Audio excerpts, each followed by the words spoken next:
This video will show you how to register for the JOBEL electronic logbook. Go to jobel.ca and click on the Sign Up button on the website's homepage.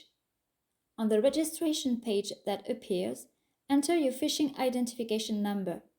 Then, complete the test characters and click on the Next button. Check the box to confirm that you have read the terms and conditions. Then, click on the Next button again. On the next page, complete your profile information. Choose a good password to log in to JOBEL. Finally, answer the security questions of your choice. They will be used to identify you when you call us for technical support.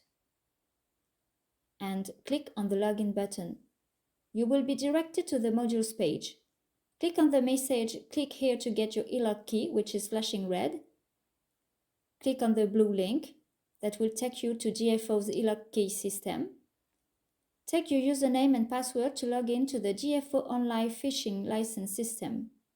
Once you've got your e-log key, click on the Paste button to make it appear in the field. Then, press the Save Key button. This procedure is only done when you register. Your key has been successfully registered and the message has disappeared. Your subscription is now complete. For more information, see our visual guides on jobel.ca/easy.